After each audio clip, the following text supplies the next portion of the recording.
Hello, my name is Andy Vargas. I'm going to be talking about kidney stones today. So, what are kidney stones? So, kidney stones are this solid piece of material that forms in the kidney from substances in the urine, and I'll go over the four different types. They can be as small as a grain of sand or as big as a pearl. This isn't life size. This is just a demonstration of how small and how big it can be. Most of the time, though, there's no need for doctor intervention. Most of them will pass on its own, but when a doctor is needed, it's because the kidney stone will get stuck in the urinary tract and it's not able to let urine get past through, and it causes a lot of pain. The first type of kidney stones is calcium. There's two different types of calcium kidney stones. We have calcium oxalate and calcium phosphate. These are the most common kidney stones that tend to happen, and oxalate being the most common one, which we'll talk about. So they do not come from misconception is that they come from eating too much calcium in your food. That doesn't happen. However, what does happen is when there's extra calcium that the bones don't use, they'll send that to the kidneys, and what happens is that calcium mixes with other waste in the kidneys and creates a dark brown or black kidney stone, which can have jagged edges. That's what it's usually described as. This does depend on the crystal structure and just how the kidney stones form. Kidney stones, just like in the name, they do result in too much acid in the urine, and this is due to eating too much fish, shellfish, or organ meat. This can be from sausages made from intestines, liver if you're hunting. A lot of people eat the liver or the heart as well, which is included in this. Really, any organ meat will increase the acid in the urine, resulting in the uric acid kidney stones. And one way you can tell, it's not definitive, but if the kidney stones are yellowish or reddish brown, and if they have a smoother texture on the outside of the crystal structure, that can be one sign that it's a uric acid kidney stone. But again, each kidney stone is different, so you might even have a yellowish, reddish brown kidney stone that has more jagged edges or sides, just like the calcium kidney stones. So the next kidney stone I'm going to be talking about is a struvite, which is due to UTIs causing substances to go inside the urinary tract, causing an infection. It looks branch-like. Some people call it staghorn kidney stone, just because of the look of the horns on a stag. It has the same shape. Looking at images, I compare it more to like a Cheeto.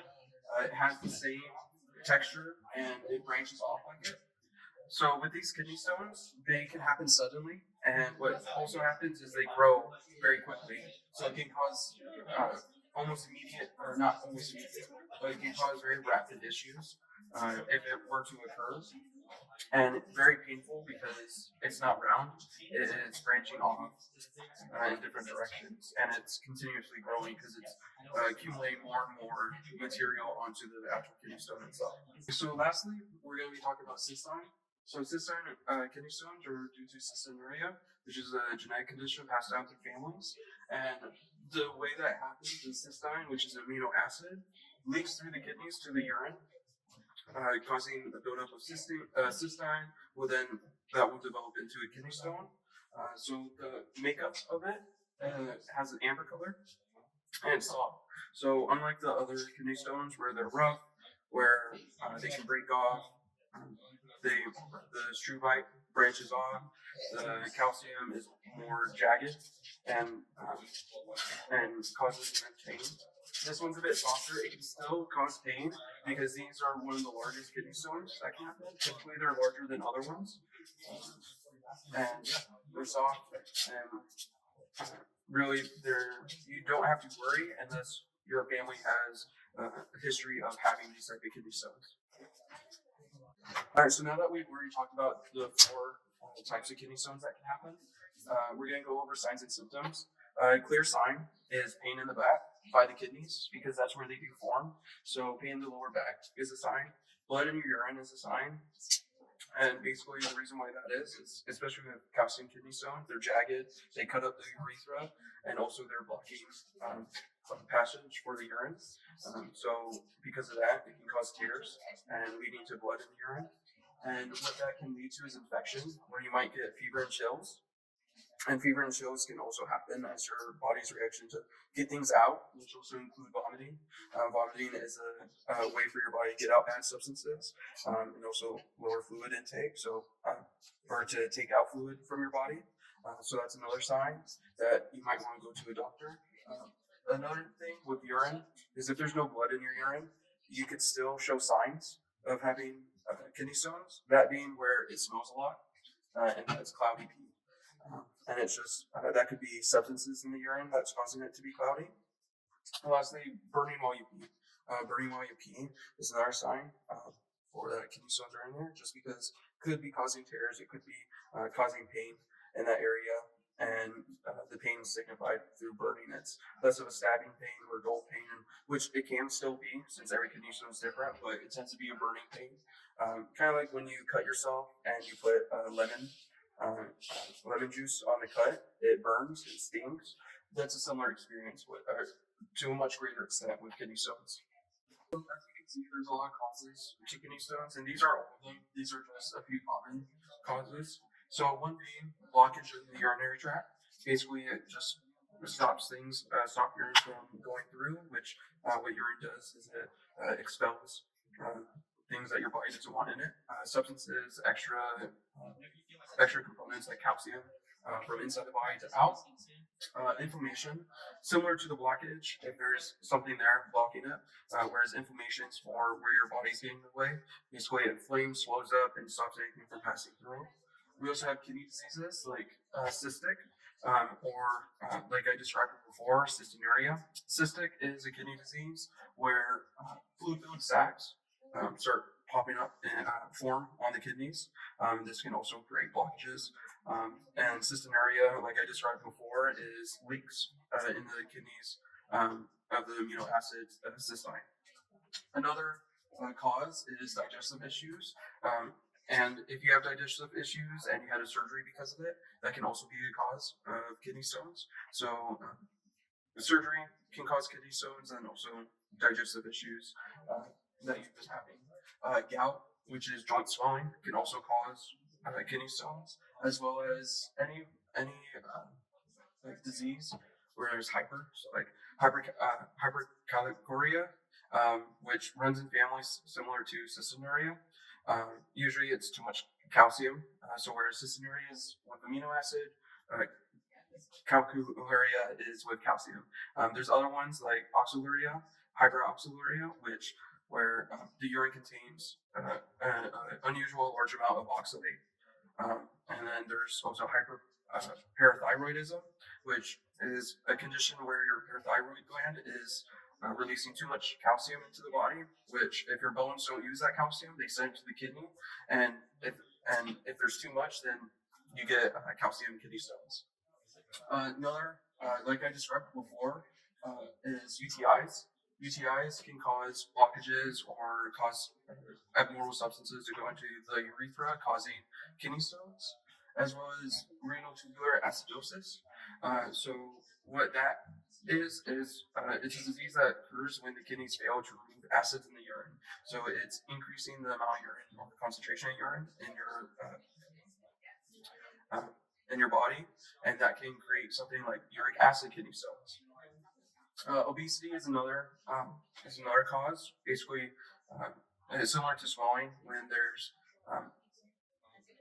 so much material in your body, it causes a blockage, or there's just too many components in your body like calcium. Men have a higher chance of kidney stones, as well as people taking diuretics, and NIH external link, which is to aid with seizures and HIV infections. So these are just a few causes for kidney stones. There's much more, and scientists are still studying the causes of kidney stones and how to treat them. But these are just some good examples for that. To test, I have 6 tests here. One being a urinalysis, which can detect for blood in the urine, abnormal pH levels, as well as minerals like calcium in the urine. And the way that you do this is through a dipstick method or a microscope, so then you can see the crystals inside the crystal structure of the kidney stones.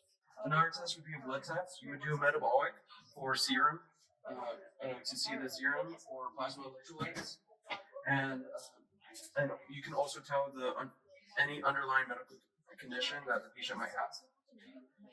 Then we go into X-ray, more specifically a Tells X-ray or KUB, which can tell you the size, shape, and location of kidney stones. If that's not preferred, what's more preferred is a CT scan. A non-contrast CT scan is preferred over a standard X-ray, and basically all it does is it provides the same information, just more, so more detail basically. Then we have an ultrasound. Renal ultrasound will tell you the location and give you a rough idea of what the kidney stone looks like. And lastly, we have an MRI, which gives detailed imaging, and this is the best way to find the size, shape, and location of the kidney stone.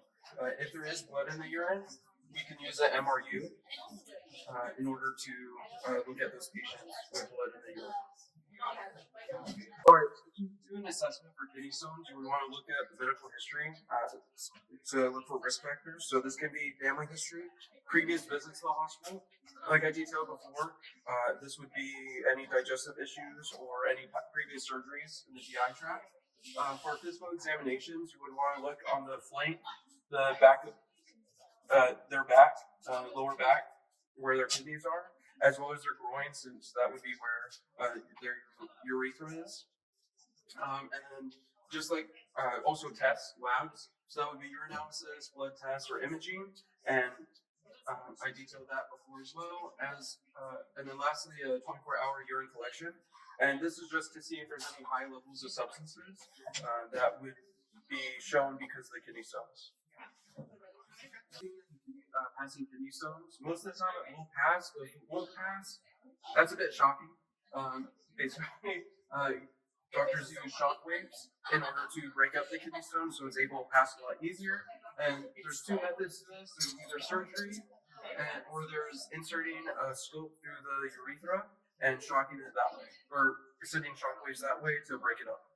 Alright, so the last thing I'm going to discuss before I move on to the physical assessment of the patient is prevention. So prevention is a pretty big thing that you must consider, since kidney stones can pop up out of nowhere. Not understanding your diet can also lead to kidney stones if you drink a lot of sugary foods, if you have eat a lot of foods that are high in oxalate, like spinach, walnuts, and chocolate. So here are a few things to keep in mind to help prevent kidney stones. And it's not a guarantee, but it aids in reducing the chances for it. So number one is fluids. You want to make sure you drink a lot of fluids, especially water, about 8 cups or 2 liters a day. And what this does is it lowers the concentration of things. So it lowers the concentration of acid in your urine, which high concentration of acid can lead to uric acid kidney stones. It also lowers the amount or the concentration of calcium compared to fluid in your urine.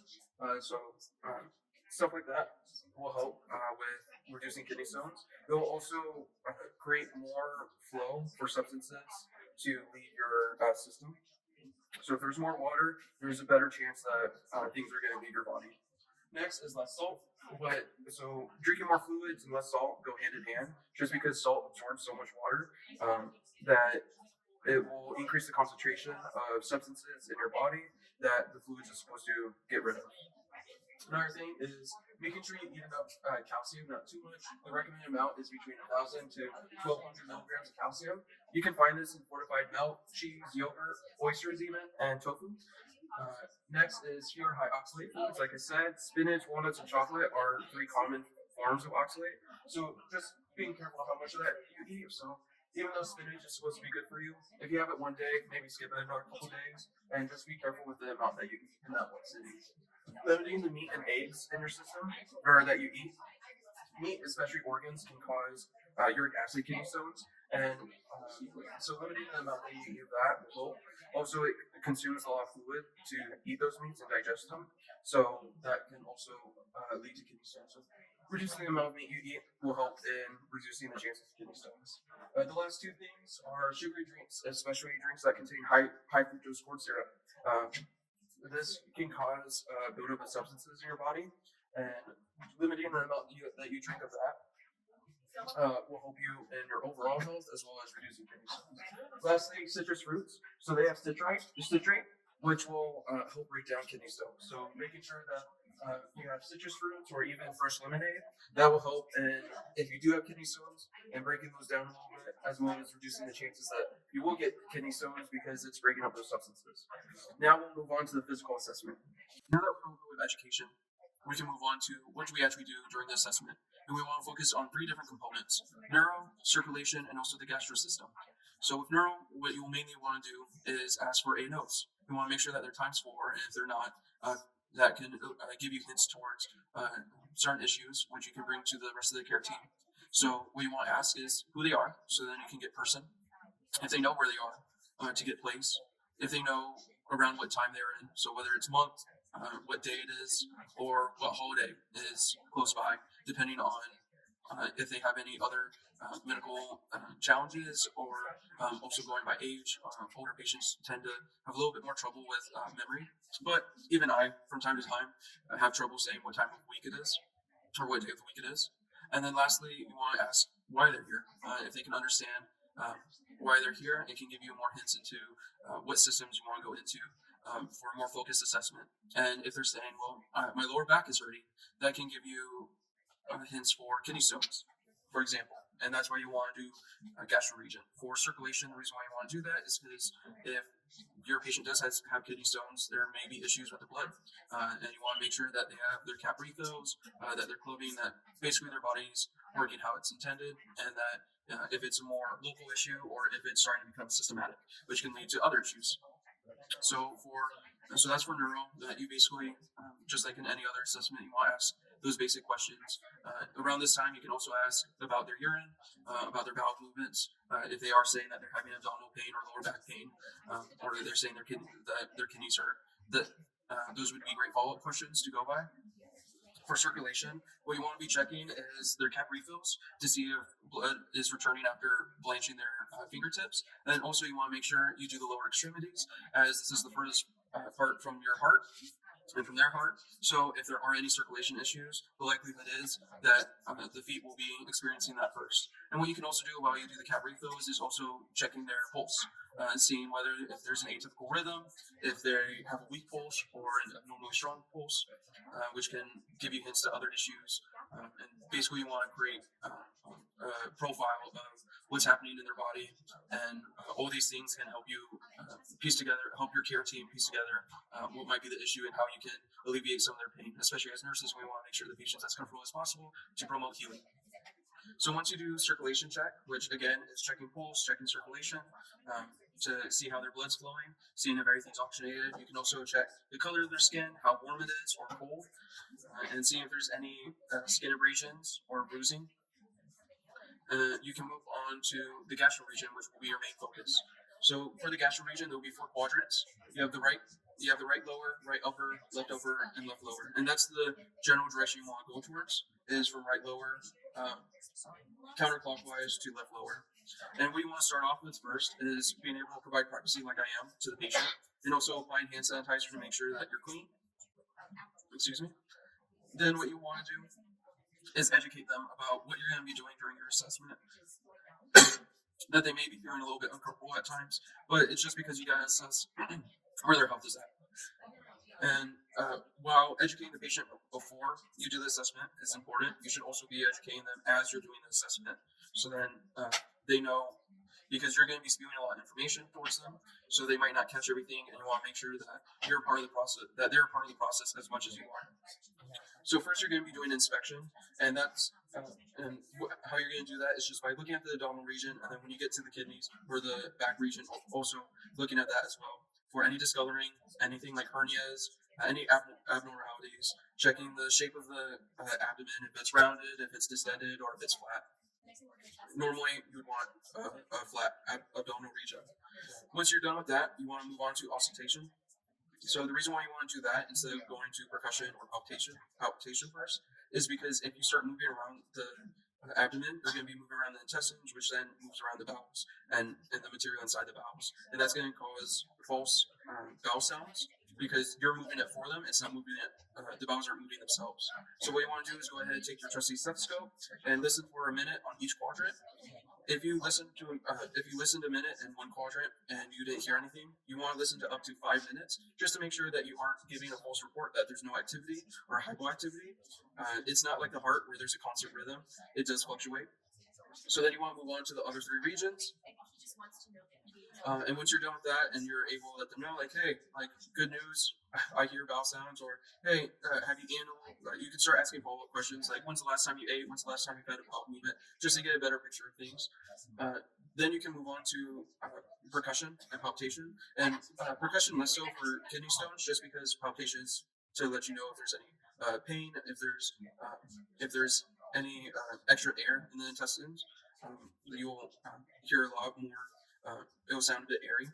For palpation, what you want to do is start with 4 fingers in the right lower region, about a centimeter in, and it'll feel uncomfortable to the patient, so you want to be sure to reassure them and move in kind of a circle.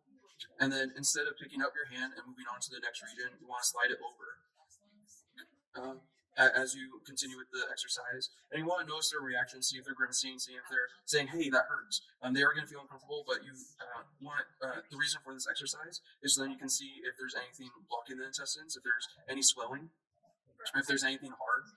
And this is just to start to eliminate maybe some intestinal issues for the pain. You can't say for sure because you're a nurse and you're not able to diagnose, but it's to help add evidence for any ailment that the patient might have. Once you're done with leg rotation, you can then move to doing a deeper palpation, which is about 4 to 5 centimeters. And with that, you'll feel a little bit more uncomfortable, and it's normal for them to pass gas while this happens because you are moving the bowels, so any trapped air might get released. After you do that, you can ask them to sit at the edge of the bed, or you can ask them to just sit up from where they're laying, depending on what their mobility is and how much pain they're in. And what you want to do is check in the lumbar region. About right here is where the kidneys are. And what you want to do is you can palpate by pressing in and seeing if you can feel if the kidneys are enlarged. And then you can move on to percussion. And basically what percussion does is similar to the palpation on the front, the frontal region. You want to see their face if they're grimacing, if they're having any expressions that show that they're in pain. And what you want to do is have your palm flat and have your 4 fingers along the area where their kidney would be, and have your other hand in the fist, and you want to hit it a couple times, like I showed, and that will create a vibration that will go to the kidneys. And if they are having kidney pain, they will definitely feel that. And you will let them know and prepare them, like, hey, this is going to be uncomfortable, and it might even hurt, but just to give us a better understanding of where your pain's coming from. And you can talk them through it, make sure that they're okay, and that they understand what's going to be happening as you do that, or what's going to happen when you perform the exercise. And then after you do that, you can let them lay back down, and it's kind of nice that it's the last thing that you do, so then if it does hurt, then they don't have to worry about having to do any other examination at this point, and you can go ahead and chart and talk to the care team about what the care plan might be. And that's about it for the assessment. Of course, if they have any underlying medical issues or any previous medical history that indicates other issues, you want to go ahead and do a focus assessment on that. But for kidney stones in particular, those are the 3 regions that you want to check.